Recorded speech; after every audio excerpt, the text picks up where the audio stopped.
உங்கள் கேஎம்டி காரணம் இப்ப பாத்தீங்கன்னா நிறைய டீசல் வெஹிக்கிள்ல ஆயில் பெட் இன்ஜினோட ஏ மவுண்டிங் வந்து ஆயில் பெட்னு சொல்லுவோம். இந்த ஆயில் பெட்னா என்ன, அது எப்படி வேலை செய்யுது வாங்க பார்க்கலாம். இங்க பாருங்க, இது நியூ பெட்டுங்க, ஓய் ஒரிஜினல் உண்டா இது. இதோடைய ஹைட் பாத்தீங்கன்னா பாருங்க 3/4 இன்ச்சு, 1/2 இன்ச்சுக்கு மேல எம்எம். ஸோ இதோட ஹைட் இருக்கு ஓகேங்களா. இதோட கீழ்ப்பகுதி பாத்தீங்கன்னா எந்த ஒரு ஆயிலுமே லோட் ஆகாம இருக்கும். இதுதான் புது பெட்டுங்க. ஸோ இதே மாதிரி செகண்ட்ஸ் பெட்டா இருந்தாலும் நல்லா இருக்கும். இப்ப இந்த வண்டியோட பெட் என்ன கண்டிஷன் நம்ம பார்க்க போறோம். இங்க பாருங்க, டாப் பகுதி ஃபுல்லா அழுந்தி போயிடுது, கீழே இறங்கி இருக்கு டவுனு. கீழே பாருங்க நம்ம ஆட்டோ ஆரன் மாதிரி இருக்கு பாத்தீங்களா. ஸோ இதுல ஃபுல்லா வந்து ஆயில் லோட் ஆயிருக்கு.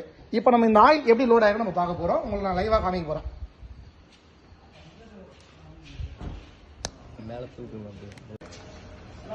இங்க பாருங்க, இது எதுக்காக காமிக்கிறோம்னா ஆயில் பெட்னா என்ன அப்படின்றத நம்ம தெரிஞ்சுக்கிறோம்.